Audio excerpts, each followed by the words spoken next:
Bienvenue à cette réunion ordinaire et publique du Conseil municipal de la ville de Dieppe en ce 11 juillet. Comme vous le savez déjà sans doute, je vous avertis tout de suite qu'il n'y aura pas de réunion dans 2 semaines. Durant l'été, on coupe les réunions à une réunion par mois, à moins qu'il y ait un grand besoin. Et si c'est le cas, ben là, on fera une annonce généralisée pour corriger ça. Alors, pour procéder avec notre mot d'ouverture, chers collègues, ayons la sérénité d'accepter les choses que nous ne pouvons changer, le courage de changer les choses que l'on peut et la sagesse de connaître la différence. Alors, j'appelle la réunion à l'ordre et confirmation du quorum par le greffier, c'est fait, et déclaration de conflit d'intérêts. Est-ce qu'on a reçu des déclarations de conflit d'intérêts? Rien du tout. Alors, on va continuer avec l'adoption de l'ordre du jour. Proposition pour qu'on accepte l'ordre du jour proposé par Mme Leboutier, appuyé par le conseiller Godette, sur la question. Aucune question. Alors, ceux qui sont en faveur de la résolution, signifiez-le par un oui. L'avis contraire par un non. Alors, l'ordre du jour est accepté tel que présenté et nous allons passer à l'item numéro 7. Demande de renseignement des membres du Conseil au service régional de Kodiak de la GRC. Et on veut souhaiter la bienvenue ce soir au sergent-major. Monsieur Fortin, bonjour. Je peux trouver votre micro et voilà. OK, c'est fait. Je peux répondre bonsoir. Oui. Bonsoir. Okay. C'est ça. Est-ce que vous avez quelque chose à nous partager? J'ai rien de spécial, sauf qu'encore, on parlait de l'unité provinciale de trafic. Ils reviennent cette semaine. OK. So, on va essayer encore de les employer plus stratégiquement. Je sais que pour Dieppe, les majeures plaintes, c'est pour le bruit.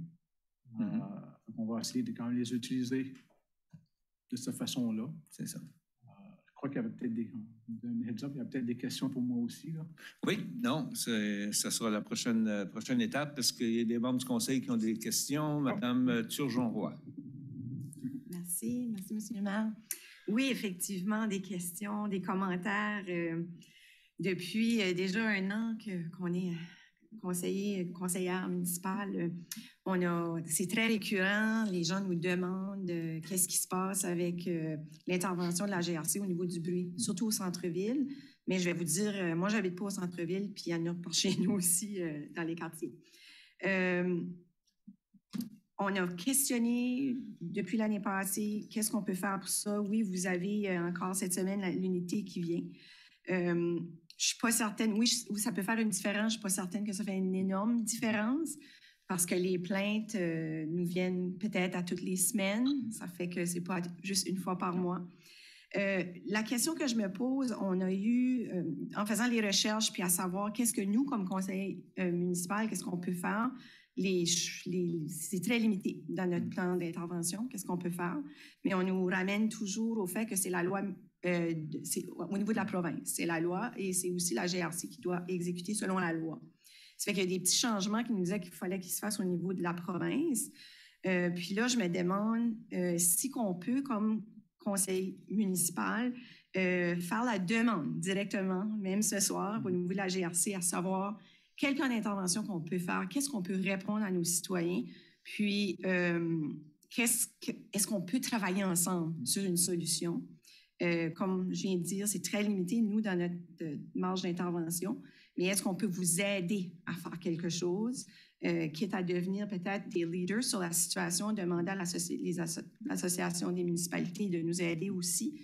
Mais je pense qu'on est rendu là comme municipalité. Comme j'ai dit tantôt, c'est très récurrent, les demandes. Oui, la vitesse est en question aussi, mais le bruit, c'est de plus en plus omniprésent dans notre municipalité. Qu'est-ce qu'on peut faire? Je pourrais donner un petit background aussi. C'est sûr que pour nous, c'est la loi sur le véhicule moteur qui est notre guide. C'est sûr que dans la loi, ça dit le bruit excessif. Fait que c'est là que c'est pas... C'est quoi la définition du bruit excessif? C'est sûr que si tu vas dans d'autres provinces, certaines provinces ont un nombre de décibels. Fait qu'aussitôt que tu as ça dans la loi, c'est beaucoup plus facile parce que là, tu peux avoir un instrument qui va lire le bruit. Là, tu peux dire, tu vas à la cour avec ça, c'est blanc ou noir, c'est un ou l'autre. Fait que s'il y a un décibel, tu excèdes de décibels, c'est facile. Après ça, on vient pour dire qu'est-ce qui est excessif. C'est sûr que les exhausts ou les tuyaux d'échappement en bon français, s'ils sont de la compagnie, ils sortent avec un certain décibel qui est selon les normes.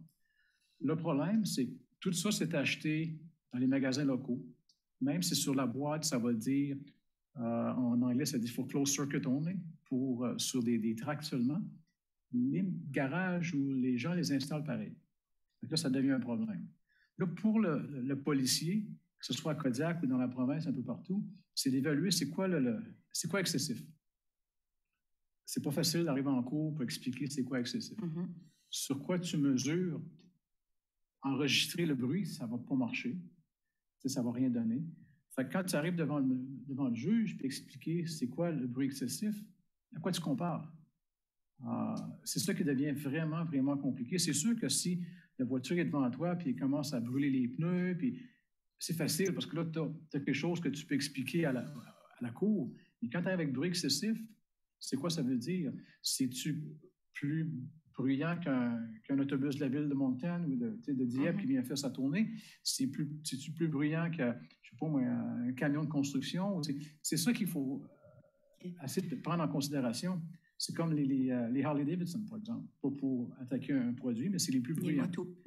Quand ils sont de compagnie, ils sont déjà plus bruyants que la majorité des voitures qui sont de compagnie avec un certain nombre de décibels. Fait que quand on essaie d'expliquer devant la cour, s'ils reviennent à un véhicule qui est normal, qui est accepté, qui est vendu comme ça, puis on essaie d'expliquer, oui, mais ça, c'est excessif. Mais c'est quoi excessif? C'est ça le gros problème qu'on a. Fait qu'on a commencé un nouveau projet. Je ne pensais pas en parler à soir, mais ça fait 2 semaines qu'on a commencé ça. Ce qu'on a fait, c'est basé sur la loi du véhicule moteur. Le policier, quand il voit un véhicule qu'on pense qui ne fit pas, qui n'est pas sécuritaire ou qui a été modifié d'une façon ou d'une autre, on peut demander une inspection mécanique. Fait que ce qu'on a fait, on a quand même pris en contact avec un garage local qui est renommé pour les inspections, tout ça. Fait que ce qu'on fait, c'est que quand le policier, parce que c'est ça encore aujourd'hui, l'interprétation du policier excessif. Fait que quand on voit des véhicules qu'on peut entendre peut-être qui sort un petit peu le bruit, un petit peu plus gros que les autres, sous la loi du véhicule moteur, on peut demander qu'il y ait une inspection mécanique qui est faite. Là, il faut faire attention parce qu'on on s'introduit dans la vie des gens aussi pour demander une inspection mécanique basée sur quoi? C'est le bruit excessif. C'est sûr qu'on peut voir si c'est plein de trous, le pare-brise est cassé, c'est plus facile un peu. Mais l'entente qu'on a, c'est quand même, c'est selon la cause, avec l'aide de la loi sur le véhicule moteur, on peut demander une inspection mécanique, on peut donner un temps pour le faire. Si ce n'est pas fait dans ce temps-là, ben là, c'est une autre infraction qui devient que tu ne respectes pas dans le fond, les ordonnances. Fait que, ce qui se passe avec cette voiture-là, ils vont à ce garage-là, c'est inspecté. Mais ça peut arriver que ce qu'on pensait comme bruit excessif, le garagiste va dire ça passe. Fait qu'on l'essaye. C'est un projet pilote qu'on a essayé, ça fait 2 semaines. On a déjà on veut commencer tranquillement pour aussi vérifier comment que ça va se dérouler. Parce qu'il faut aussi penser, si on va dans les tribunaux, comment est-ce qu'on réajuste avec ça. On a quand même parlé avec les procureurs de la Couronne pour voir comment est-ce qu'on peut. Mais c'est quelque chose qui est légal. Ça fait partie quand même de la loi sur le véhicule moteur. Mais c'est ça qu'on essaye. On a quand même quelques cas qu'on va suivre pour voir comment ça va se déplacer. Mais ça reste, c'est ça. Si quelque chose qui peut être fait par les municipalités, c'est essayer de définir c'est quoi excessif. Parce que s'il arrive avec un décibel, c'est plus facile. Là, tu as l'outil. C'est un peu comme les vitres teintées sur les voitures. Ils ont un maximum que tu peux faire le teintage sur ta voiture. Fait que pour nous, c'est facile. Parce que là, c'est oui ou non, c'est blanc ou noir. Si le niveau de teintage est 20 par exemple, ben, l'appareil qu'on a pour détecter va donner un reading, une lecture, puis c'est soit 20 ou c'est en dessous ou c'est par-dessus. C'est facile. C'est un peu comme les alcomètres là, pour tester la boisson. C'est facile, c'est un outil qui est reconnu par la Cour, puis il n'y a pas d'interprétation. Tandis que quand on arrive avec excessif, c'est l'interprétation. Donc, si je comprends bien, on a besoin d'avoir une mesure, à savoir définir qu'est-ce qui est excessif. Vous semblez dire que les municipalités peuvent le définir? Je ne sais pas s'ils peuvent, mais c'est sûrement... C'est la loi, c'est provincial. C'est ça, c'est sûrement plus les municipalités et les citoyens qui peuvent pousser un changement que nous, de notre côté. Nous, on applique les lois. C'est sûr que si on voit quelque chose, on va recommander qu'est-ce qui devrait être changé, mais la pousse derrière ça, c'est quand même les citoyens, c'est quand même les municipalités, c'est plus ça que la police. Puis disons qu'on s'en va là, puis on va le définir, puis on va faire les démarches nécessaires pour aller justement faire modifier la loi.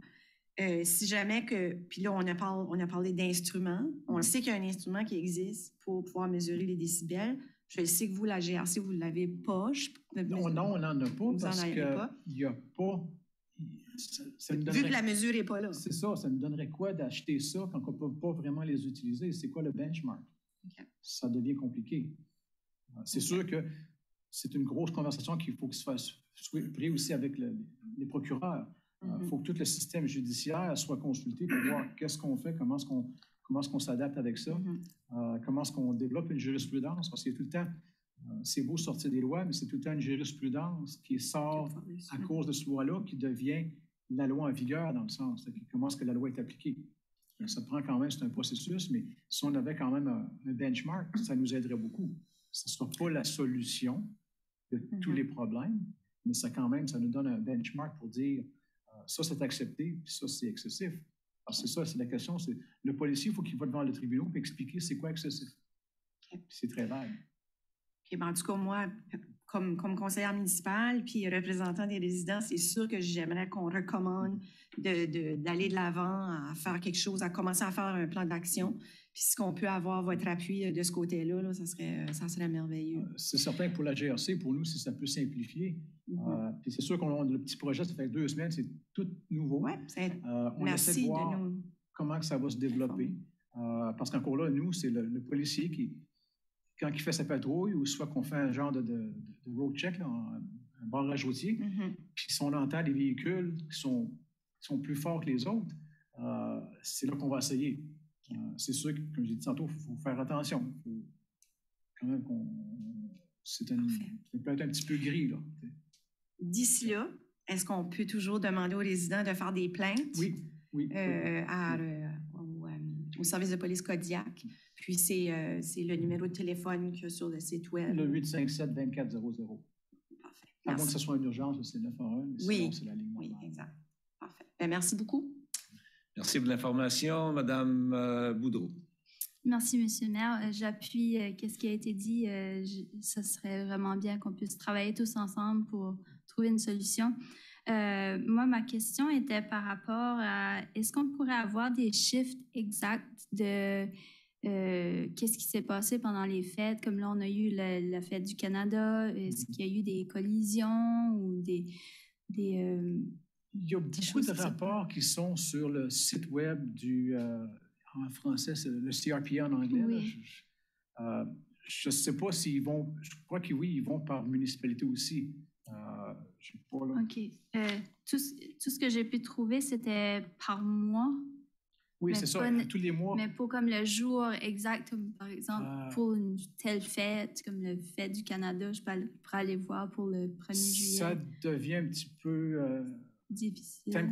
Pas juste là, time consuming. Si on commence à faire on a un certain nombre d'analystes, puis il y a un certain travail aussi. Si on commence à faire des recherches pour chaque jour, c'est sûr que s'il y a quelque chose de spécial, on peut essayer d'aller chercher des statistiques pour cette journée-là, mais on les sort à tous les semaines, qui sont mis sur le site pour donner une idée quand même de ce qui se passe. Oui, c'était juste par curiosité pour voir comment on gère les grandes fêtes en ville, puis toutes ces choses-là. En général, à part que beaucoup plus de gens, pas beaucoup plus occupés pour nous.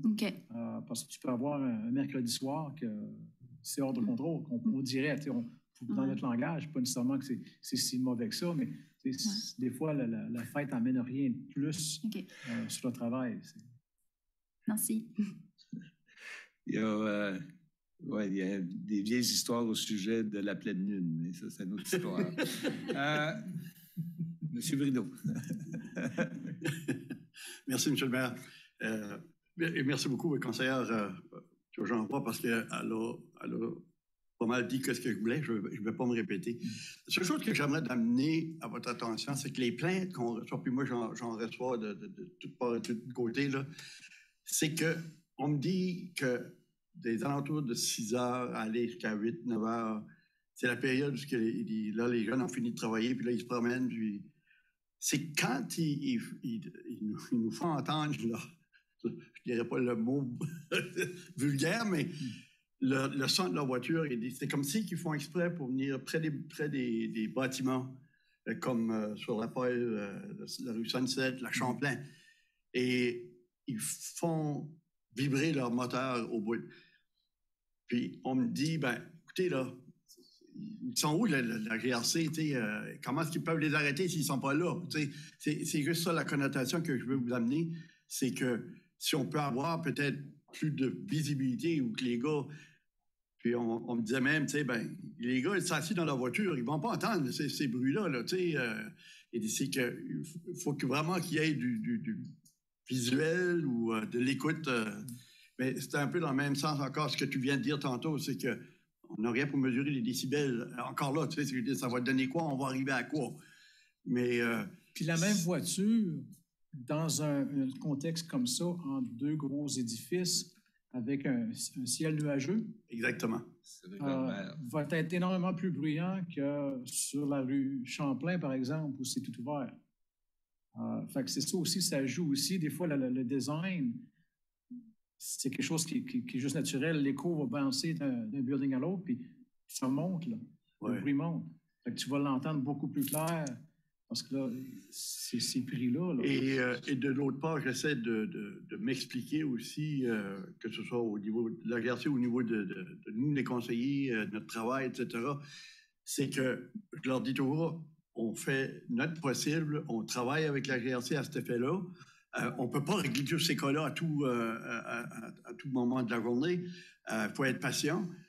On est dans une ville qui est très occupé. Il y a beaucoup de trafic sur Dieppe, Moncton, Riverview. Alors, c'est que je leur demande patience, puis c'est ça notre été. On va les entendre souvent. J'ai même fait la connotation à un moment donné. Je dis, écoutez, là, j'ai dit, vous demeurez à Dieppe. Moi, je sais, je demeure dans la quartier résidentiel. Les sirènes d'ambulance, on les entend 3-4 fois par jour. Ambulance, pompiers et parfois la GRC. C'est des grosses sirènes, puis on les entend, qui partent de Moncton ou qui arrivent à Dieppe, on les entend. Ça fait partie des bruits, comme les voitures. C'est juste qu'il faut mettre la patience dans tout ça, puis... C'est sûr qu'on essaye, on a quand même 50 000 appels par année. Donc, on a quand même un certain nombre de staff qu'on peut déployer. Oui. Puis on a, c'est ça, si on regarde les statistiques en général, on a quand même des crimes. Je ne veux pas dire que le bruit n'est pas sérieux. Dans une échelle, sur un chiffre, s'il y a 75 appels qui rentrent pendant un chiffre de jour ou de soir, il faut qu'on réponde à les appels. Fait que là, à un moment donné, ça devient qu'il faut prioriser aussi. On peut-tu se permettre d'avoir 2 policiers sur un coin de rue quand il y a une domestique à quelque part? C'est ça, c'est pas qu'on ne veut pas le faire, c'est qu'on essaie quand même de prioriser.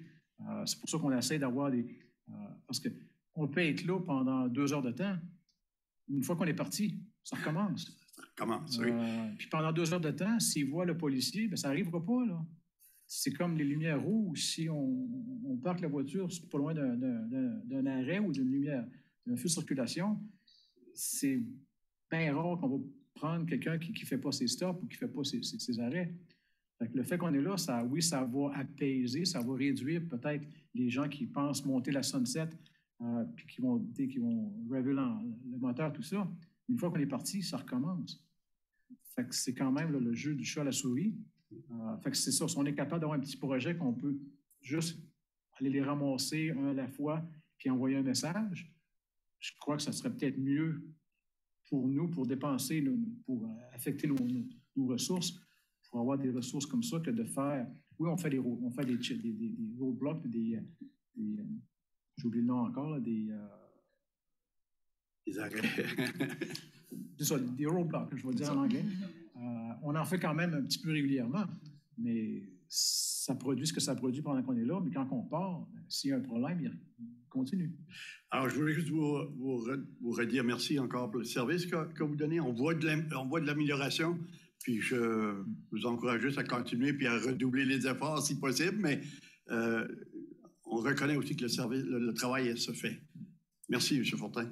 On va vous garder au courant pour le petit projet, voir comment ça va une fois que c'est devant les tribunaux. C'est que là, on commence, fait que c'est tranquillement. Madame Godbout. Merci, M. le maire. On a eu un changement de signalisation dans le marais les dernières semaines. Je voulais juste savoir si ça avait été noté. Est-ce que vous avez eu des commentaires? Et puis c'est peut-être trop tôt pour le savoir. Peut-être le prochain mois, on propose la question. Mais est-ce qu'ils ont vu un ralentissement des autos? Je pense que ça serait un petit peu tôt pour voir. Parce que quand même, il y a tout le temps une période d'adaptation que même pour nous, si on voudrait commencer à donner l'étiquette, ça serait mal vu aussi. C'est sûr que légalement, on pourrait le faire. Moralement, quand ça va devant les tribunaux, c'est pas tout le temps la même histoire. Donc, on pourra le faire, mais il faut quand même avoir une période d'adaptation pour voir. Mais j'aimerais ça dans les prochaines semaines, si vous voyez des modifications, des commentaires là-dessus, de le savoir. Ça a été publié à combien de places, je peux savoir, ou c'est juste été des nouveaux signes qui ont été mis ou... Je ne sais pas, je sais qu'Annie, notre directrice de communication, est sur Zoom. Alors, est-ce que tu peux intervenir, Annie? Parce que ça nous aide. Vous m'entendez? Oui. Oui, bonsoir. Donc, ça a été publié dans nos médias sociaux où on a eu énormément de commentaires positifs et négatifs, là. Puis, ça a été également distribué avec notre communiqué à travers les médias, puis sur le site Web. Ça a été publié quand est-ce, la date exacte? Si je peux... De mémoire, je crois que c'était jeudi dernier. C'est tout nouveau. C'est tout nouveau. Tout nouveau, tout frais. OK. C'est tout. Pas d'autres questions? Moi, j'en ai une. Vous avez mentionné qu'il y avait une municipalité ou une province où il avait mis un plafond sur le bruit. Je crois que c'est Québec ou Ontario. Okay. Je ne peux pas dire laquelle exacte, là, mais c'est une de ces deux grosses provinces-là qui aurait... Est-ce qu'on sait si c'est récent ou... OK. On va demander à notre avocat favori à faire un peu de recherche pour nous, autant du côté du Québec que de l'Ontario, puis voir si c'est une historique. Si il y a une historique qui est positive, ben, ça nous encourage à aller dans cette direction-là. Puis on peut aller voir notre gouvernement provincial préféré, puis dire « Hey, voilà ce qui se passe ailleurs. » Puis, quoi qu'ils ont déjà quand même pris une belle initiative déjà pour nous préparer à installer des caméras sur les routes de façon parce qu'ils vont maintenant responsabiliser le propriétaire. Je pense qu'ils ont fait la première lecture la semaine passée, avant la fermeture ils ont fait une première lecture, puis c'est à suivre, évidemment, à partir de là, mais c'est quand même intéressant de voir qu'ils semblent vouloir bouger de ce côté-là, parce que toutes les associations municipales mettent beaucoup de pression sur le gouvernement provincial tout de suite dans ce sens-là. Alors, on espère bien pouvoir en arriver. C'est juste vous donner un autre outil, essentiellement. C'est ça. Oui. M. Simard. Je peux même vous donner un petit peu d'informations tout de suite. Oui. Au Québec, ils ont fait un projet pilote de 2013 à 2018. Ça s'est avéré concluant. En 2019, ils ont mis ça obligatoire permanent. Fait qu'il y a des limites, là, j'ai les chiffres, là, 100 décibels pour une moto, à rotation constante, ou 90 décibels pour un cyclomoteur, et puis 92 décibels au ralenti, puis 82 décibels pour un cyclomoteur. C'est la même chose pour les voitures. Ça nous donne un peu d'outils à travailler avec. Maintenant, on est tous plus intelligents. Oh, connaissants. Connaissants. OK, merci encore une fois de votre patience avec nous, puis pour votre support envers nos plaintes de ce côté-là. Merci beaucoup.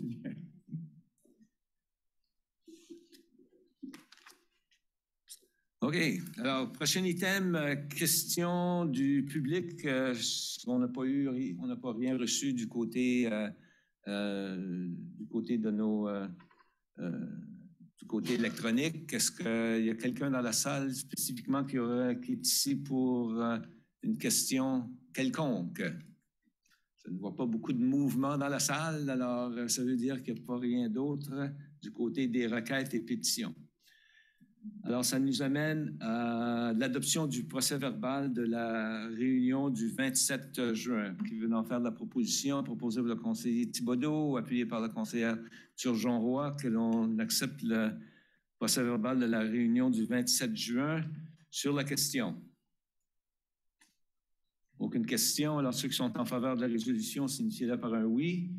De l'avis contraire, par un non. Alors, le procès-verbal de la réunion du 27 juin est accepté tel que présenté et ça nous amène à l'item 10.1 du côté de l'administration. Monsieur Melançon. Merci, Monsieur le maire. Bonsoir tout le monde. Alors, comme premier sujet au dossier, on a reçu une demande du district scolaire francophone Sud pour la question de l'affichage commercial à l'extérieur. C'est relié à notre arrêté Z22, alors l'affichage commercial. Pour des raisons sociales, la raison d'être de l'entité, l'arrêté permet d'avoir une exemption. Alors, on recommande que le district scolaire francophone Sud reçoive cette exemption et par le fait même, on va la respecter annuellement au lieu d'avoir cette demande ici répétitive. Alors, notre recommandation, c'est de procéder avec exception. Merci bien. Pour la lecture de la résolution, Madame Boudreau. Merci, Monsieur le maire. Que le Conseil autorise le district scolaire francophone Sud à procéder à de l'affichage commercial extérieur unilingue francophone jusqu'à nouvel ordre. Je le propose. Proposé par la conseillère Boudreau, appuyé par le conseiller Godette sur la question. Aucune question. Ceux qui sont en faveur de la résolution, signifiez-le par un oui. De l'avis contraire, par un non. La résolution est adoptée telle que présentée. Ça nous amène du côté des finances. Monsieur Melançon. Auparavant, on a des directives à huis clos qu'on rend public, 10.1.2. Alors, 5 directives ce soir qu'on va rendre public. La première, c'est les échanges de terrain et transactions avec une parcelle de terre sur le coin de la rue du Marché et du chemin Gauvin.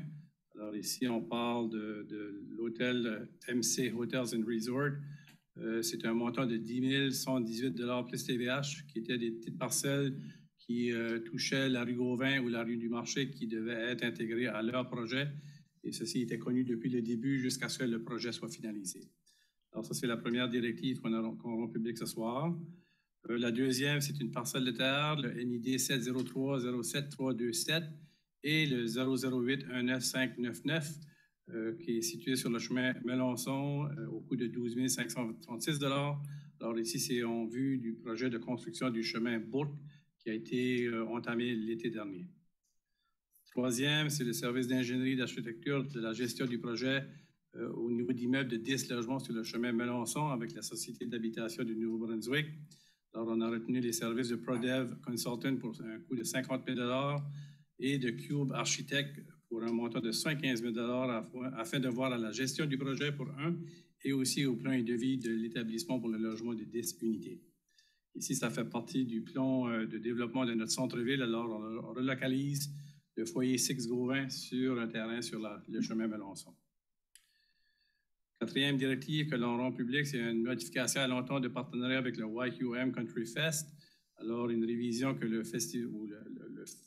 Country Festival sera sur 2 jours, le 26 et le 27 août, au lieu de 3 jours. Alors, l'entente a été révisée à cet effet pour refléter le coût et les engagements de chaque partenaire. Et en dernier, le cinquième, c'est au niveau de l'autorité policière Kodiak, on a identifié un nouveau remplaçant pour un commissaire au niveau de la force autorité policière. Alors, M. Benoît Bollon est la personne qui représentera la communauté pour un mandat qui se terminera le 26 juin 2025. Et aussi la conseillère Corinne Godbout qui remplace le conseiller Brideau.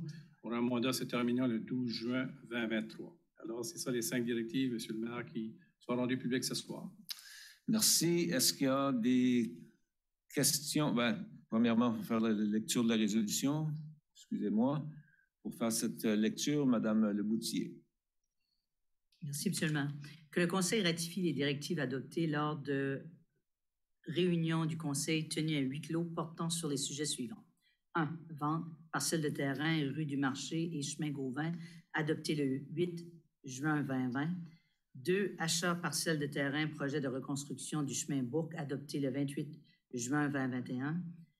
Numéro 3. Service d'ingénierie, d'architecture et de gestion de projet, échange de terrain, immeuble de 10 logements, chemin Melançon, Société d'habitation de Nouveau-Brunswick, adopté le 24 janvier 2022. Point 4, modification, entente de partenariat avec YQM Country Fest, adopté le 27 juin 2022. Le point 5, nomination, autorité policière régionale de Kodiak, adopté le 27 juin 2022. Je vous le propose, monsieur. Alors, proposé par la conseillère Leboutier, appuyé par le conseiller Brideau sur la question. Aucune question. Ceux qui sont en faveur de la résolution, signifiez-le par un oui. L'avis contraire par un non. La résolution est adoptée telle que présentée. Et maintenant, au 10.2.1, renouvellement du régime d'assurance collective. Monsieur Melançon. Alors, le service financier Gauguin-Champlain a fait l'exercice pour le processus de renouvellement de la régime d'assurance collective. Il a recommandé que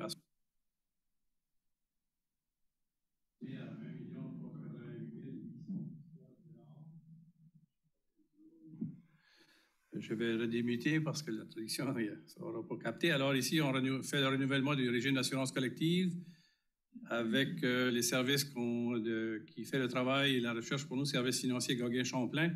Il est recommandé que Assomption Vie soit celle retenue pour un montant de 1 388 803 $. Alors ici, on parle d'une augmentation de 0,9 %, alors moins de 1 %.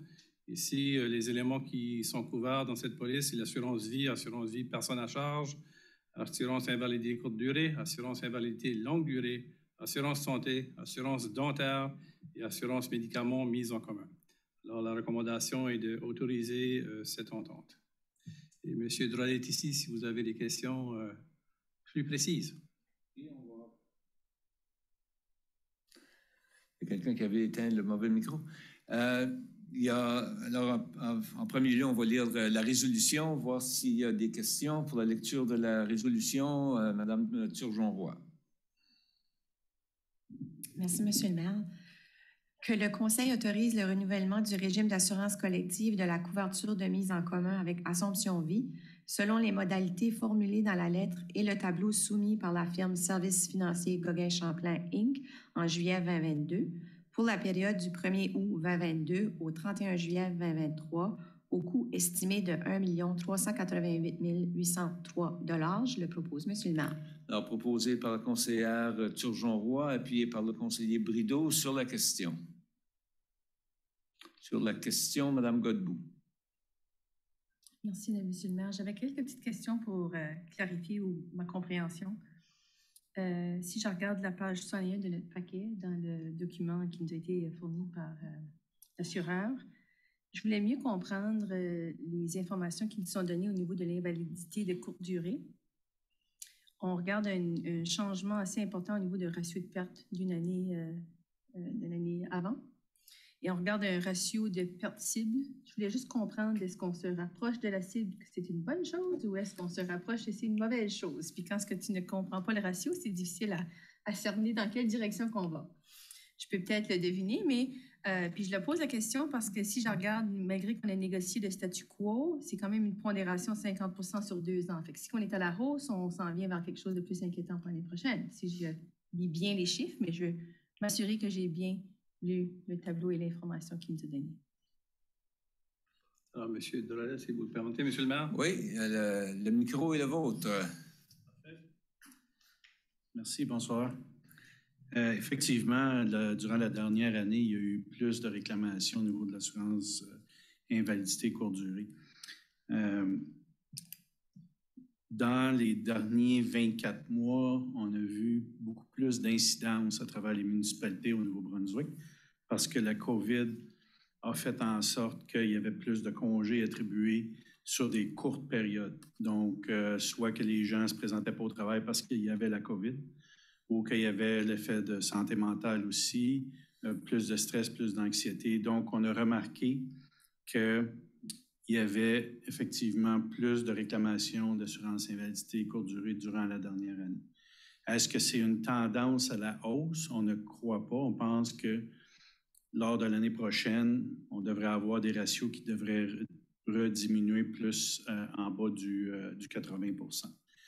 On ne peut pas prévoir évidemment le futur, mais la tendance que l'on voit, c'est qu'il va y avoir un peu moins de réclamations. Puis ce bénéfice-là est un bénéfice quand même qui a certaines... qui va fluctuer d'année en année. Puis on s'est aperçu là, avec la COVID qu'on avait eu des résultats beaucoup plus élevés qu'à l'année normale. Donc, en espérant que l'année prochaine, ça diminue.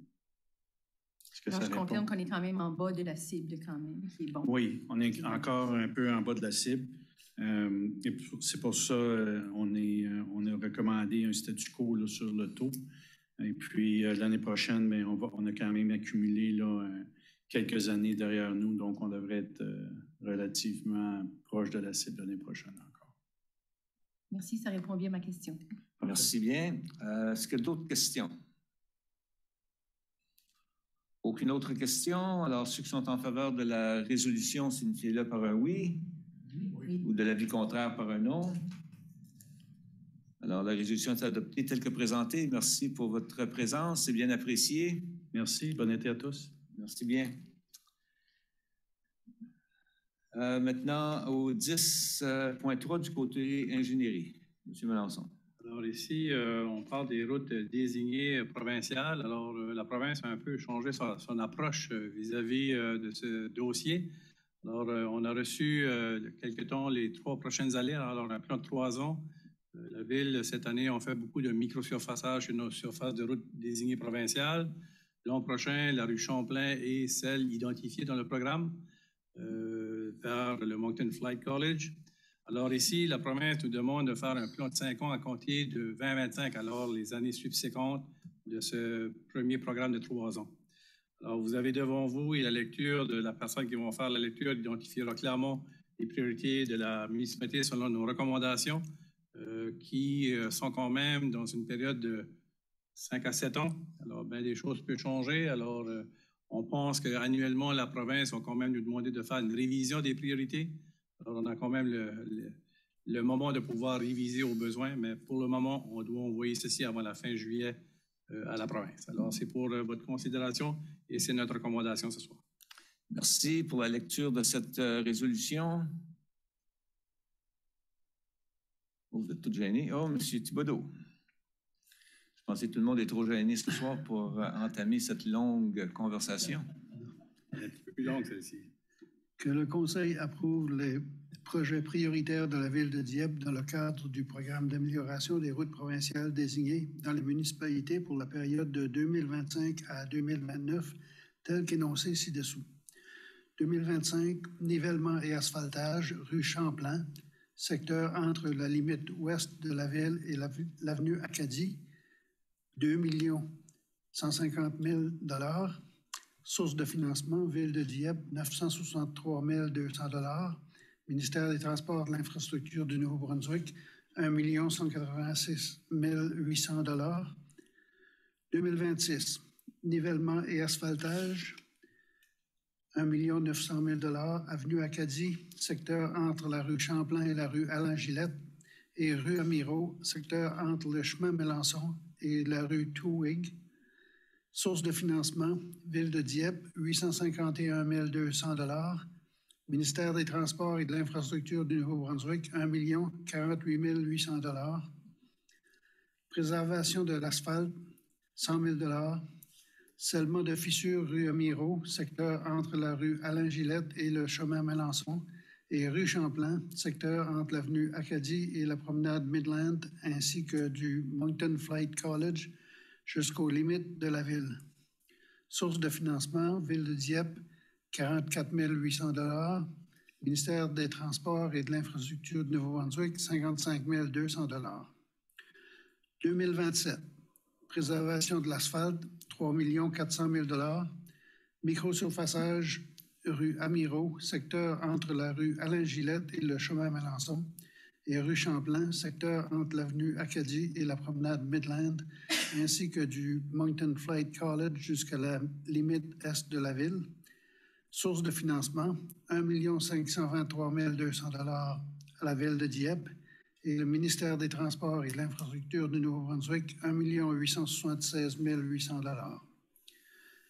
2028, nivellement et asphaltage, 2 850 000 $.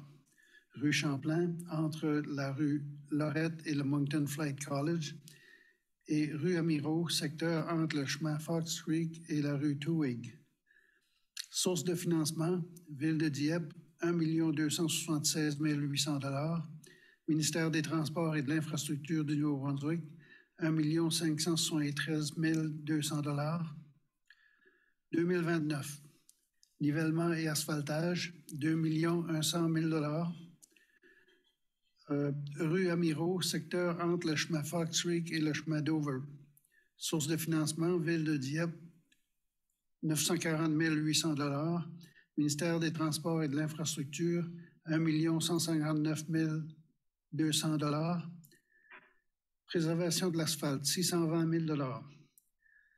Microsurfaçage, rue Champlain, secteur entre la limite ouest de la ville et l'avenue Acadie. Source de financement, Ville de Dieppe, 277 760 $. Ministère des Transports et de l'Infrastructure du Nouveau-Brunswick, 342 240 $. Je vous le propose, M. le maire. Alors, proposé par le conseiller Thibodeau, appuyé par la conseillère Leboutillier sur la question. Sur la question, Mme Godbout. Merci, M. le maire. Une question pour les employés. Où est-ce qu'on en est rendu avec l'évaluation des terrains additionnels potentiels, les chemins, les routes sur les terrains additionnels qu'on va avoir suite à la loi sur la modification de la loi sur la gouvernance? On fait une projection ici, puis quand je lis la résolution, c'est on approuve des projets prioritaires, puis on ne semble pas avoir une petite caveat là-dedans pour les modifications qui seraient requises, étant donné les terrains annexés là. Fait que je voulais juste voir où est-ce qu'on en était avec cette idéologie-là, cette présentation-là. Est-ce que c'est déjà, est-ce que c'est pas notre terrain, donc on ne l'a pas considéré dans cette recommandation-là? Puis si oui, je pense qu'on devrait le noter comme étant le cas. Donc l'analyse ne reflète pas les nouvelles propriétés, parce que là, quand ils sont là, ça nous donne le raisonnement de pourquoi le revisiter, là. Mais juste la façon que ça lit, c'est comme si on n'a pas pris ça en considération, là. Je voulais juste voir où est-ce qu'on en était avec l'évaluation là-dessus.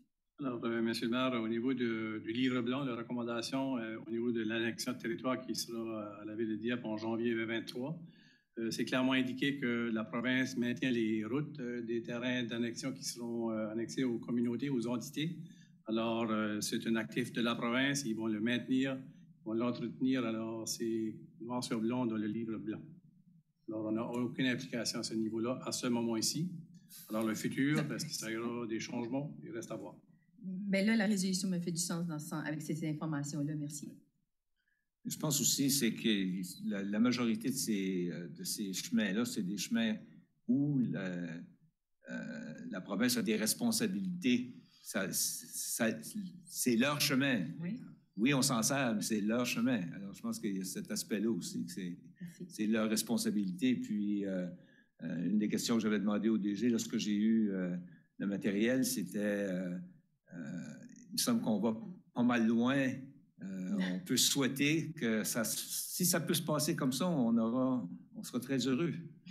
On verra bien. Je pense que ça suit la formule du 45-55 ou quelque chose du genre. 48-52, si je me rappelle bien. OK. Alors, c'est ça. Alors, tant mieux si ça continue dans ce sens-là. On verra bien. Autre question ou commentaire? C'est tout. Alors, ceux qui sont en faveur de la résolution, signifiez-le par un oui. Oui. Ou de l'avis contraire par un non. La résolution est adoptée telle que présentée. Et du côté des opérations, achat de 2 surfaceuses de glace électrique. Alors, ce dossier-ci, dans le cadre d'un projet d'amélioration de l'efficacité énergétique de l'aréna Arthur J. Leblanc, alors le Conseil avait donné son appui à une telle initiative en avril 2021, qui était un partenariat avec le FCM et le gouvernement provincial pour des contributions financières. Alors, ici, vous avez un des éléments du projet qui est le remplacement de surfaceuses à glace et d'avoir des modèles électriques. Alors, vous avez devant vous, suite à un appel d'offres, 3 soumissions furent reçues. Sanders Equipment Limited est celle qui est recommandée avec l'achat de 2 resurfaceuses de glace pour 352 770 000. Alors, dans l'élément de notre flotte, une des 2 resurfaceuses va remplacer celle qui est plus âgée, qui est dédiée à l'anneau de glace au centre-ville. Alors, on fait un élément de recyclage avec nos équipements, mais on a 2 pièces d'équipement électriques au centre Arthur J. Leblanc. Alors, c'est la recommandation et 40% du financement vient du FCM et de la province du Nouveau-Brunswick sur ce contrat ici. Merci pour la lecture de cette résolution. Madame Turgeon-Roy. Merci, Monsieur le maire. Que le Conseil adjuge le marché visant l'achat de 2 surfaceuses à glace électrique modèle Zamboni 650 pour le secteur des installations récréatives à Sanders Equipment Ltd au coût de 352 770 $ plus TVH, conformément à sa proposition en date du 28 juin 2022 et autorise que cette dépense soit prélevée sur le compte numéro 3-3-30-12-7607, budget d'immobilisation générale, AGL Rénovation. Je le propose, Monsieur le maire. Merci. Proposé par Mme Turgeon-Roy, appuyé par le conseiller Godette sur la question. Question, M. Thibodeau. Merci, M. le maire. Les 2 surfaceuses qu'on va remplacer, est-ce qu'ils étaient arrivés en fin de vie? Ou est-ce que...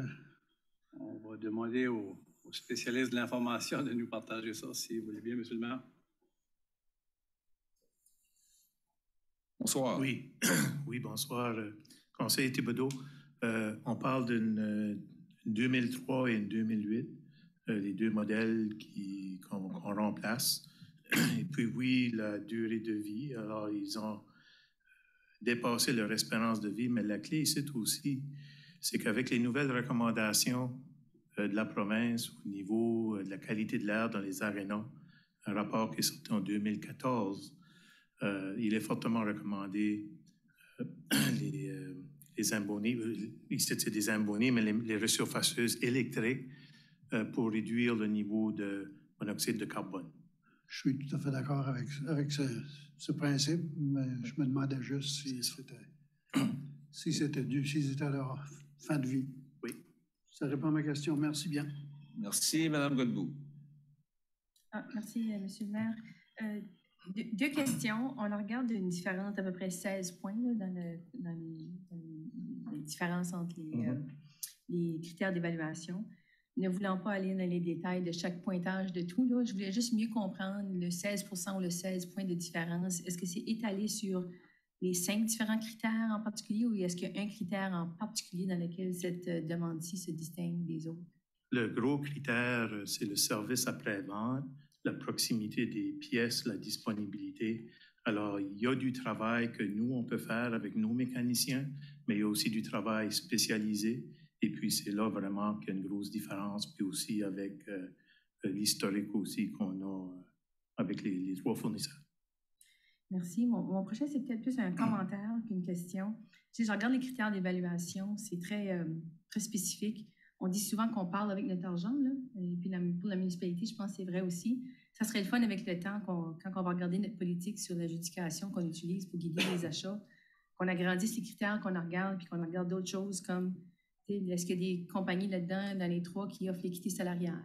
Est-ce qu'il y a d'autres choses qu'ils font, qui sont des choses, des principes qu'on veut endosser? Est-ce qu'ils embauchent des immigrants? C'est des autres choses comme ça qu'on veut aussi soumettre, le virage vert, toutes ces autres choses-là. C'est un commentaire, c'est pas pour aujourd'hui. Je comprends que c'était pas dans les critères qui ont été évalués pour celui-ci, mais je voulais juste le faire. Merci beaucoup. Merci. Excellent commentaire. On continue à avancer de ce côté-là. Madame Leboutier. Merci beaucoup, M. le maire. Puis c'est juste une question d'information aussi. Là. Je Je me demandais juste, dans les arénas, dans nos 2 arénas, pourquoi avons-nous besoin de deux resurfaceuses par aréna? Pourquoi ne pas juste en avoir une puis un backup quelque part? Parce qu'à la fin de la journée, c'est toute la cédule de l'heure. On peut facilement, décaler d'une demi-heure. C'est juste, encore une fois, une question d'information. Je me demandais juste pourquoi on a 2 glaces à avoir 2 surfaceuses. Dans un monde idéal, on serait décalé d'une demi-heure pour chacun des groupes. Alors, 7h30 sur une glace, le début de la journée, 8h sur l'autre, ainsi de suite. Les parties, les matchs, les groupes, il y en a c'est 50 minutes, il y en a c'est 45, il y en a c'est 1 heure. Alors, c'est plus difficile à décaler dans ce temps-là. Puis, mais en cas d'urgence, ça nous a déjà arrivé, en cas de panne, d'opérer une machine pour 2 glaces. C'est quand même pas l'idéal, par contre. Tu prends du retard sur une glace, l'autre glace se rattrape, et puis là, tu te retrouves avec les 2 en même temps. C'est beaucoup plus efficace d'en avoir une par glace. Et la majorité des endroits, c'est comme ça qu'ils fonctionnent aussi. Peut-être des complexes de 3, 4 glaces, c'est peut-être un peu différent, mais nous autres, avec 2, on trouve ça encore la meilleure façon de fonctionner. Ça fait depuis 2002 avec Arthur J. Leblanc. On a expérimenté différentes choses les premières années. Lorsque Arthur J. Leblanc a eu la 2e glace, puis c'est toujours plus efficace avec une machine par glace, mais ça se fait. Lorsqu'il y a une machine en panne, on peut coordonner les choses. C'est quand même pas l'idéal. OK. Merci beaucoup. Merci. M. Brideau. Merci, M. le maire. Juste une question, un détail. Là. On dit qu'on prend une des meilleures machines qu'on va remplacer ici au centre-ville pour la glace extérieure. L'autre machine, je comprends que c'est vendu à l'encan ou c'est nous qui la vendons, la machine? On le vend à l'encan. Le vendez à l'encan? Oui. Encan public. Une machine comme ça, les usagers, là, va aller chercher combien, selon vous? Ça dépend des années. Il y a des années qu'on a été offert 2500 $ sur une machine d'une quinzaine d'années de vieux. Et puis, quelques années après, on a été offert 20 000 $ sur une machine d'une quinzaine d'années de vieux. Ça dépend du marché, ça dépend de l'offre et la demande là aussi. Quelqu'un qui veut une machine rapidement sera peut-être prêt à payer un peu plus. C'est comme vous voyez actuellement avec les véhicules, les voitures, c'est exactement la même chose ici avec une machine comme ça. Merci. Merci. Je ne vois pas d'autres questions. Alors, ceux qui sont en faveur de la résolution, signifiez-le par un oui. Oui. L'avis contraire par un non. La résolution est adoptée telle que présentée. Un autre achat, cette fois-ci, on change de secteur avec un tracteur. Oui, alors ici, avec le terrain synthétique qui est en construction, dans les discussions budgétaires à l'automne, on avait identifié qu'on avait besoin des pièces d'équipement pour en faire l'entretien. Alors, suite à un appel d'offres pour un achat de tracteur, 3 propositions furent reçues. Alors, Nova International Limited est celle qui est recommandée pour un modèle Kubota L6060 pour un montant de 111 148 $. Alors, un transfert budgétaire est demandé pour un montant de 100 000 $. Et la raison qu'il y a un transfert plus élevé que l'achat, c'est qu'il y a d'autres pièces d'équipement qui vont accompagner l'achat du tracteur pour les pièces qui fait l'entretien, qui est spécifique au terrain synthétique. Alors, c'est notre recommandation, c'est au budget et pour approbation ce soir. Merci pour la lecture de la résolution.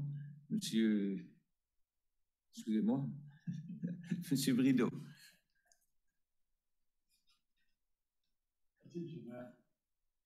Que le Conseil adjuge le marché visant l'achat d'un tracteur modèle Kubota L6060 pour le secteur des installations récréatives à Nova International Limited au coût de 71 148 $ plus TVH, conformément à sa proposition en date du 28 juin 2022, et autorise que cette dépense soit prélevée sur le compte numéro 3-3-20-12-7903 du budget d'immobilisation générale, achat d'équipement général SCLVC, et que le Conseil autorise un transfert budgétaire d'une somme de 100 000 $ du compte numéro 7-4-20-12-8920 du Fonds de réserve d'immobilisation générale au compte numéro 3-3-20-12-7903 du budget d'immobilisation générale pour achat d'équipement général, SCLVC. Je vous le propose, M. le maire. Proposé par le conseiller Boudreau, appuyé par... excusez-moi, conseiller Brideau, appuyé par le conseiller Lantaigne sur la question.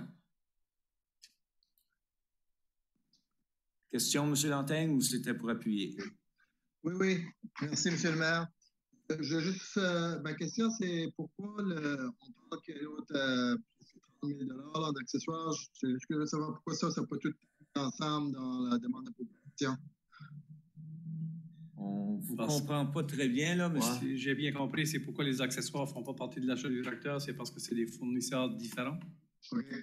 Monsieur Bourg. C'est possible que ce soit le même fournisseur. C'est possible que ce soit différent. Ça fait qu'on a demandé des options. On n'était pas satisfait avec ce qui avait été proposé, mais on a besoin d'acheter un balai, une brosse, là, en tout cas, pour ne pas dire balayeuse. Puis aussi, le terme qu'on utilise, c'est en français un peigne mécanique. C'est pour brosser le type de terrain, le turf comme tel qu'on va avoir. Ça fait qu'on continue nos recherches de ce côté-là. Et puis, c'est pour ça qu'il y a une certaine balance, mais on va se les procurer en temps et lieu. Merci beaucoup. Merci. Je ne vois pas d'autres questions. Alors, ceux qui sont en faveur de la résolution, signifiez-le par un oui. Oui. L'avis contraire par un non. La résolution est adoptée telle que présentée. Maintenant, du côté planification, 10.5, 10.5.1, M. Melançon. Alors ici, une recommandation du CCU, le comité en matière d'urbanisme, pour un plan modificateur au lotissement du parc d'affaires de Dieppe. Alors, la construction se situe sur l'avenue principale ouest, construction des blocs appartements avec du commercial au rez-de-chaussée. Et la modification est une demande qui était de faire l'élargissement de la rue pour permettre du stationnement en bordure de rue. Alors, le CCU a fait la recommandation de l'accepter. Alors, qu'est-ce qui est devant vous ce soir? Merci pour la lecture de cette résolution. M. Godette.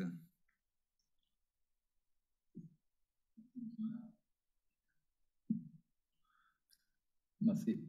Que le Conseil accepte la recommandation du Comité consultatif en matière d'urbanisme visant l'acceptation du plan modificateur provisoire du lotissement Parc d'affaires de Dieppe, lequel prévoit l'élargissement d'une portion de l'avenue principale ouest. Je te le propose.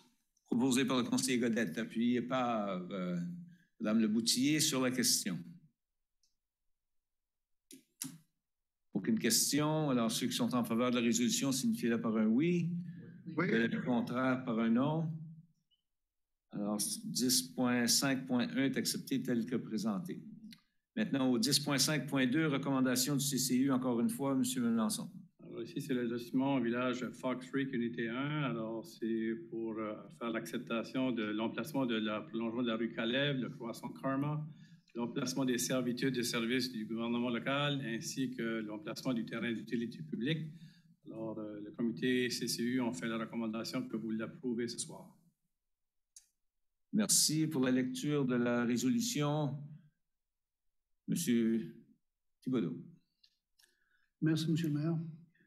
Que le Conseil accepte la recommandation du Comité consultatif en matière d'urbanisme visant l'acceptation du plan provisoire du lotissement Village Fox Creek, unité 1, lequel prévoit l'emplacement de la rue Caleb et du croissant Karma, l'emplacement des servitudes de services de gouvernement local, ainsi que l'emplacement du terrain d'utilité publique. Je le propose, M. le maire. Alors, proposé par le conseiller Thibodeau, appuyé par le conseiller Brideau sur la question.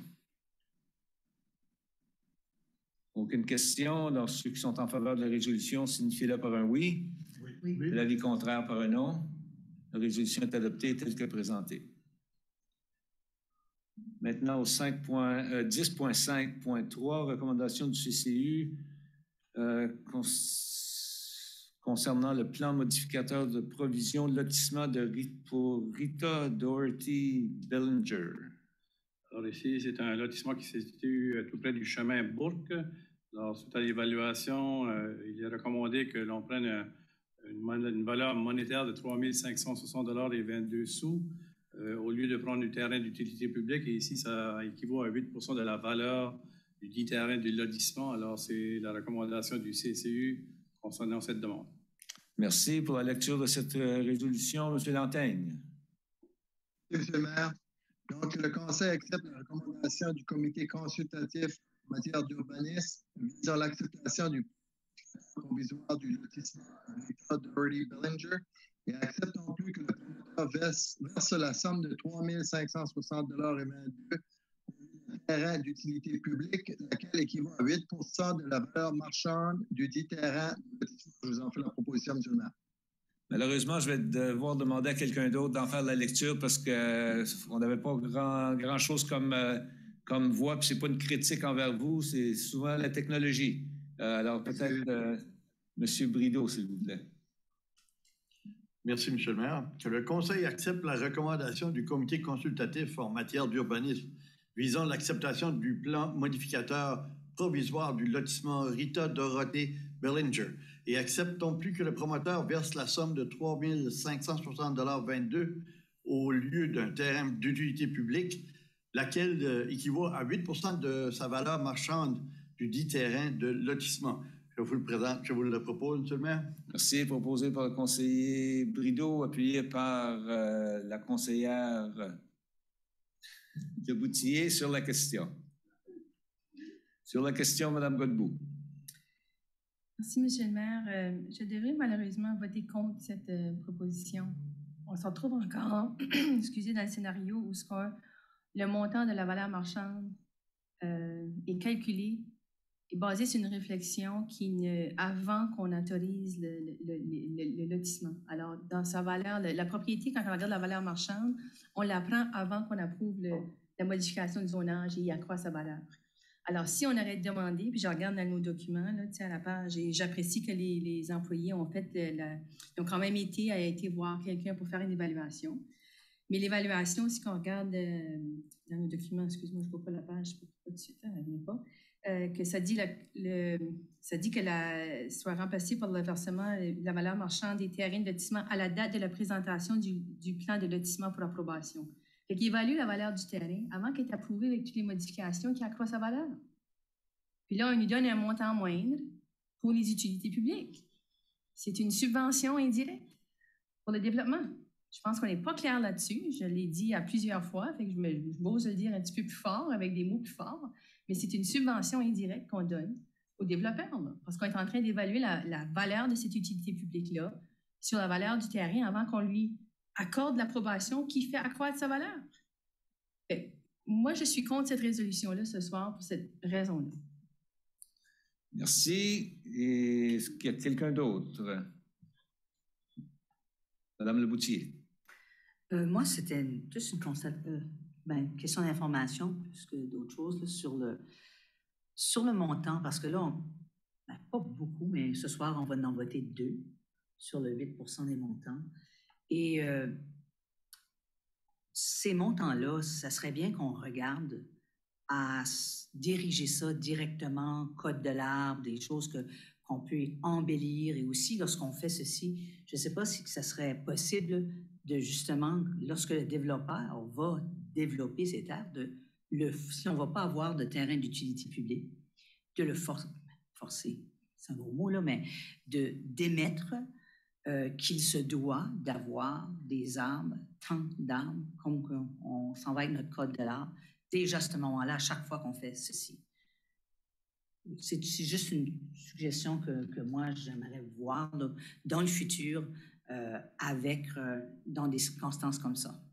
Ce montant forfaitaire-là s'en va justement soit pour la plantation des arbres, pour augmenter notre municipalité et aussi pour les développeurs comme tels. Merci. Merci.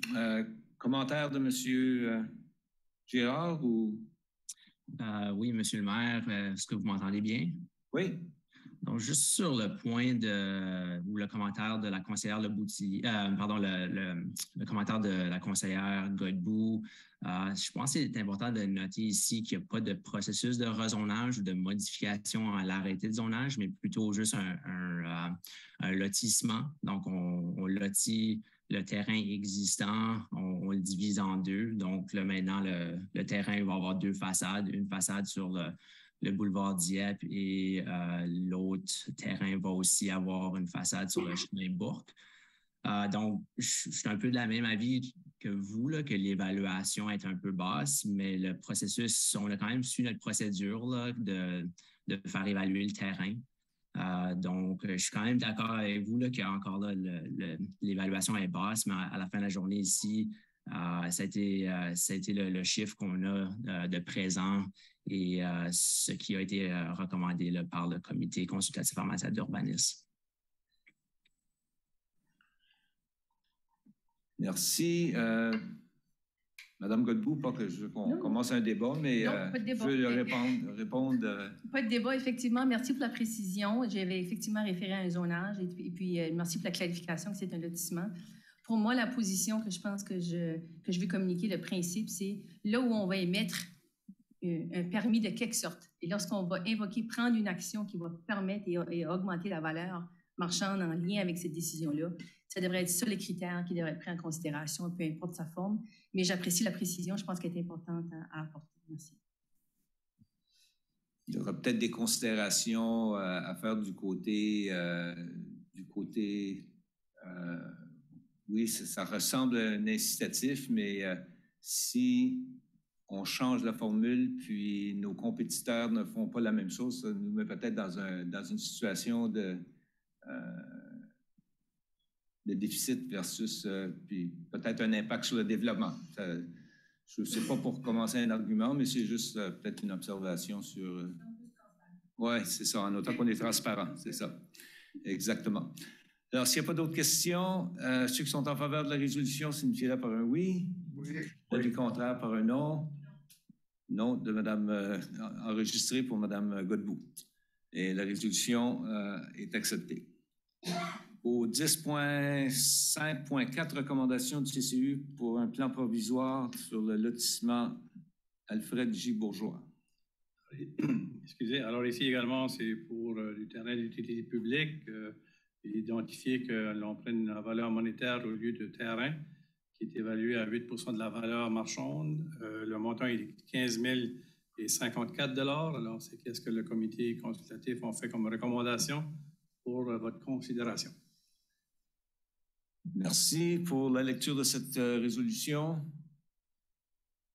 Madame Turgeon-Roy.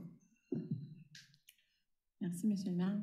Que le Conseil accepte la recommandation du comité consultatif en matière d'urbanisme visant l'acceptation du plan provisoire du lotissement Alfred J. Bourgeois et accepte en plus que le promoteur verse la somme de 15 054 $ au lieu d'un terrain d'utilité publique, laquelle équivaut à 8 % de la valeur marchande du dit terrain de lotissement. Je le propose, M. le maire. Proposé par la conseillère Turgeon-Roy, appuyé par le conseiller Brideau. Sur la question.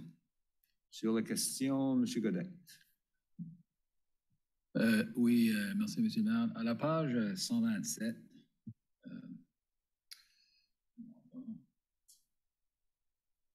sur ce terrain-là, ça va être de chemin à Bourque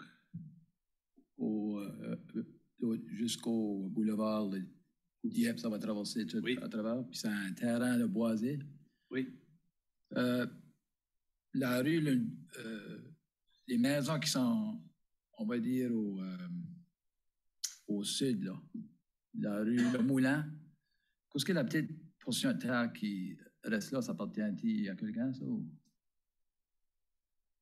Monsieur Gérard. Monsieur Gérard. Donc, ici, Monsieur Godet, c'est le plan de lotissement que vous vous référez, c'est pour l'autre cas qu'on vient juste de passer. Donc, je vais juste essayer de me localiser là, dans le paquet. Je pense qu'il y a un cours d'eau, M. Gérard, qui est en arrière des propriétés sur la rue du Moulin. Oui, c'est ça. Donc, il y a un cours d'eau qui est localisé au sud de la parcelle en question. Et puis, il y a aussi une zone tampon d'identifier sur le plan, la fameuse la zone tampon de 30 mètres d'un cours d'eau. OK, bien, une autre question, je trouve, c'est un beau terrain, puis c'est possible d'avoir un sentier là, qui traverserait d'un bout à l'autre. À la place de donner le 8%. Donc, encore une fois, la question ici, ça a été recommandé là, d'accepter l'argent au lieu du terrain d'utilité publique. Encore quand même à noter là, que la zone tampon du ruisseau est protégée là, par une réglementation provinciale jusqu'à un certain point. Mais quand même, à ce point-ci, la recommandation était d'accepter l'argent au lieu d'accepter un morceau de terrain en particulier. C'est une autre question, c'est la largeur de ce terrain-là. Ce qui met des logements de chaque côté, il y a la terre de reste pour faire un sentier. Je trouve que c'est un beau terrain, puis c'est à traverser le chemin. À chemin, ça serait-il possible de faire un sentier puis faire des lotissements des deux côtés de la rue. Je ne sais pas combien de pieds que ça prend. C'est faisable ou le terrain serait pas assez large? À ce point-ci, je n'ai pas l'information pour vous. Là. Ça a été une recommandation là, qui avait été soumise par le secteur de loisirs là, par rapport à soit accepter de l'argent ou d'accepter une portion de terrain. Je ne suis pas certain là, si cet exercice-là a été fait. À ce point-ci, qu'est-ce que je peux vous mentionner, c'est qu'on a voulu cibler là, l'argent au lieu du terrain d'utilité publique pour ce cas ici. J'ajouterais aussi, M. Girard, que possiblement que le terrain ne débloque pas sur le chemin Bourque en raison du ruisseau. Je sais que la carte ne le démontre pas clairement là, à la page 126. Alors, je ne sais pas, là, juste pour... on peut vous revenir sur cette question-là, conseiller Godette. Oui, c'est juste sur la carte, ça monte, ça passe sur le fait. Je n'étais pas sûr. OK. C'est tout? Merci pour les questions. Alors, est-ce qu'il y a d'autres questions? S'il n'y a pas d'autres questions, ceux qui sont... Oh, excusez, Mme Godbout. Juste un point de clarification, la valeur marchande a été établie de la même façon? Oui, ça a été un évaluateur professionnel là, qui a évalué le terrain en particulier, puis sont venus à la somme d'argent qui est présentée dans la résolution. Et puis basé sur une évaluation avant le lotissement? Oui, c'est ça. Merci. Okay. Merci. Alors, ceux qui sont en faveur de la résolution signifient par un oui. De l'avis contraire par un non. Non. Non enregistré par les conseillers Godbout et Godette. Merci. La résolution est acceptée par la majorité du Conseil. Ce qui nous amène à...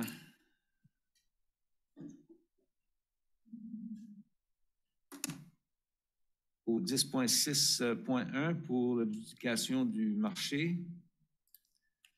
Pour les services d'interprétation, alors vous avez devant vous une recommandation de retenir les services de Nathalie Wilson pour un montant de 82 000 plus TVH pour une période de 2 ans au niveau des services de traduction lors de nos rencontres publiques du conseil municipal. Alors, on a fait un exercice par invitation de 3 fournisseurs de services. 2 ont déposé des propositions et celle-ci fut celle recommandée par le comité d'évaluation. Alors, c'est pour la considération et de mettre en place dès la prochaine réunion du mois d'août lorsque le contrat sera octroyé. Alors, c'est la recommandation du personnel. Merci. Pour la lecture de la résolution, Mme Boudreau. Merci, Monsieur le maire. Que le Conseil adjuge le contrat de 2 ans visant l'approvisionnement des services d'interprétation aux réunions publiques du Conseil à Nathalie Wilson au coût estimé de 82 000 plus TVH et autorise que cette dépense soit prélevée sur le compte numéro 1-2-20-10-2075, budget de fonctionnement général, service d'interprétation. Je le propose. Alors, proposé par le conseiller Boudreau, appuyé par le conseiller Godette sur la question. Sur la question, Mme Godbout. Merci, M. le maire. 2 questions mineures. Il y a une distinction, une séparation de pointage assez importante entre les candidats. Je voulais juste apprécier qu'est-ce qui étaient les raisons principales là, qui la dénotaient comme étant supérieure et qu'est-ce que son contrat offrait qui la plaçait 25 points plus haut que l'autre. Y a-t-il un critère en particulier ou c'est une variation de critères? Est-ce que M. Daigle, vous pouvez faire une interprétation de votre place?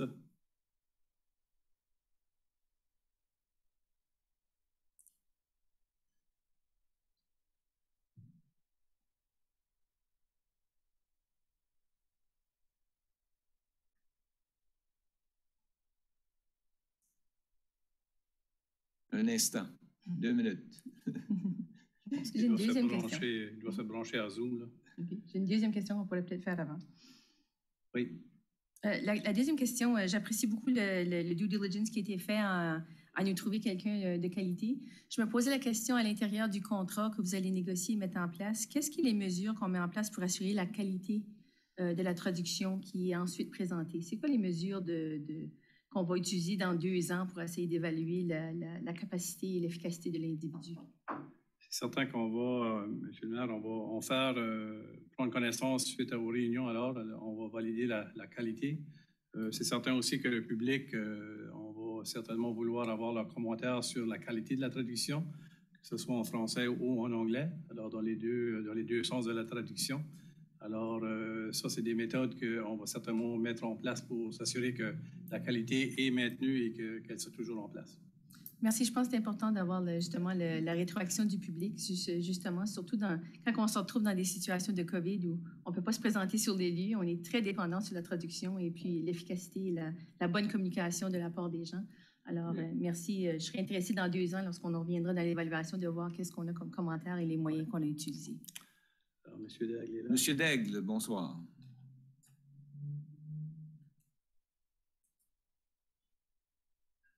Monsieur Daigle, bonsoir.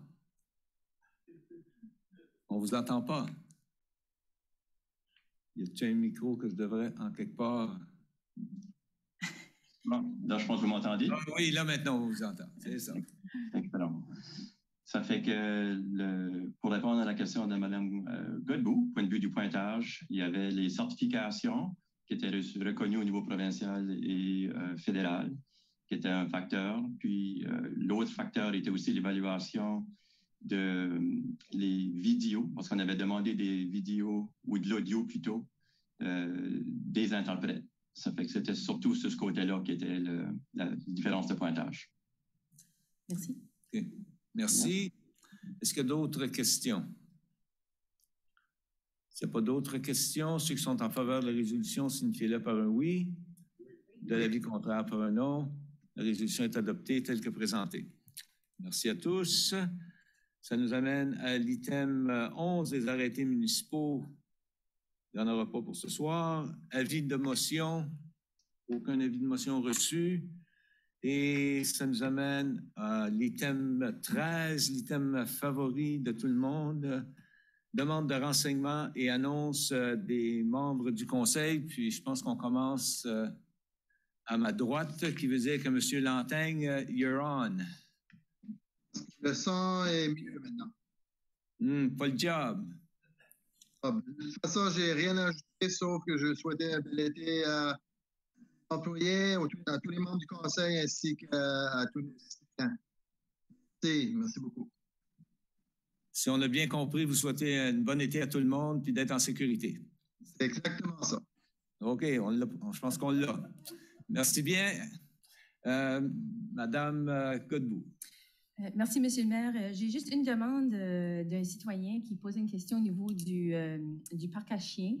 Il y avait un commentaire à savoir que dans le parc à chiens, qui, de ce que j'entends, est très bien utilisé, alors je suis très contente d'entendre ça. Et étant donné un parc à chiens, il y a des trous qui se développent et on dit que les chiens vont creuser des trous beaucoup, qui font des flaques d'eau qui peuvent demeurer même quand il fait beau et chaud. Et on pense qu'on amène notre chien au parc à chiens lorsqu'il fait beau et chaud et il n'y a pas d'eau, alors qu'ils trouvent des gros trous d'eau qui ont été développés. Alors, je ne sais pas qu'est-ce qui est l'intention puis qu'est-ce qui est les plans avec ça, mais est-ce que c'est quelque chose qu'on fait d'entretien dessus ou Ou est-ce que c'est quelque chose qu'on demande aux bénévoles de faire? Est-ce que c'est quelque chose qu'on devrait trouver dans des parcs à chiens? Je ne sais pas, je n'y connais pas.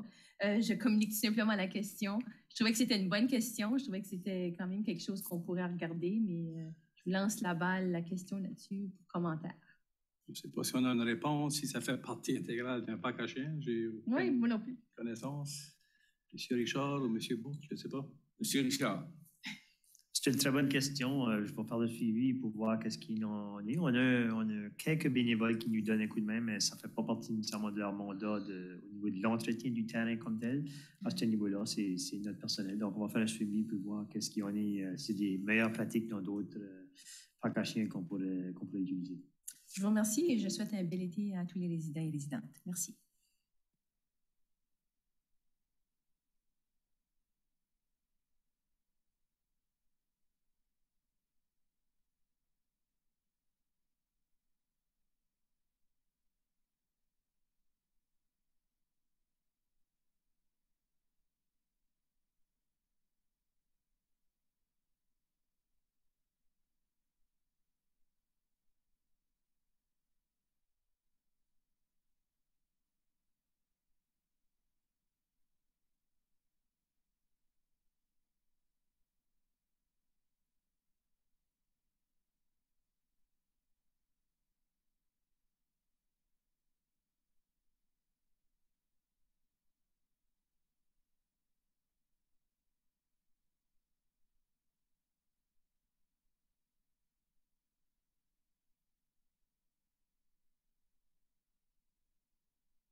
Pour le mot d'ouverture, est-ce qu'on pensait à changer notre mot d'ouverture pour ajouter la reconnaissance des terres autochtones?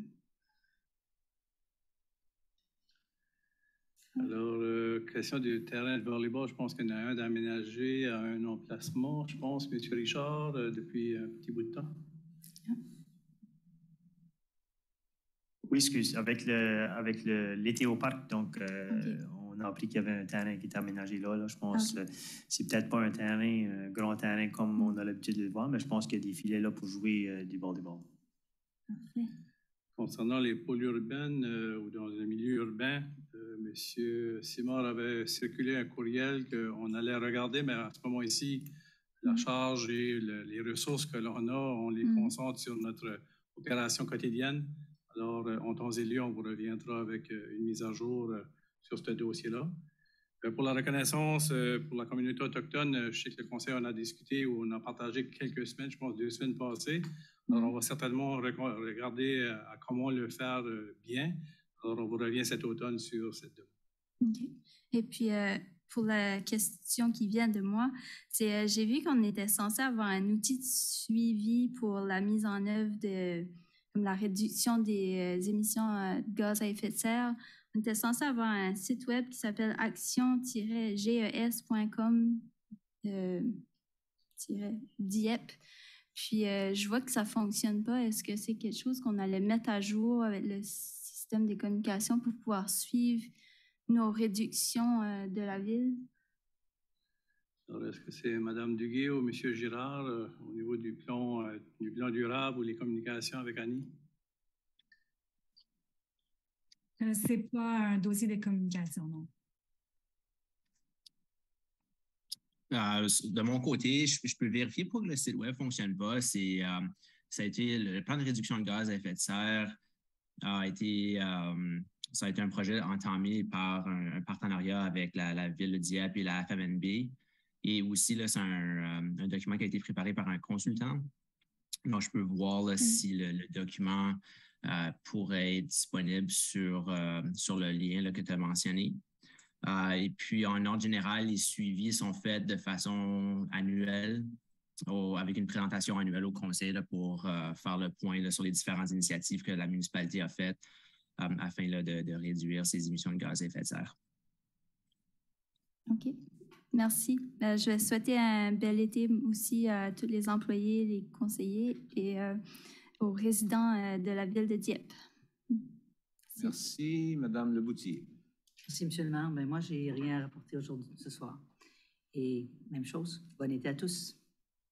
Merci bien. M. Godet. Merci, M. le maire.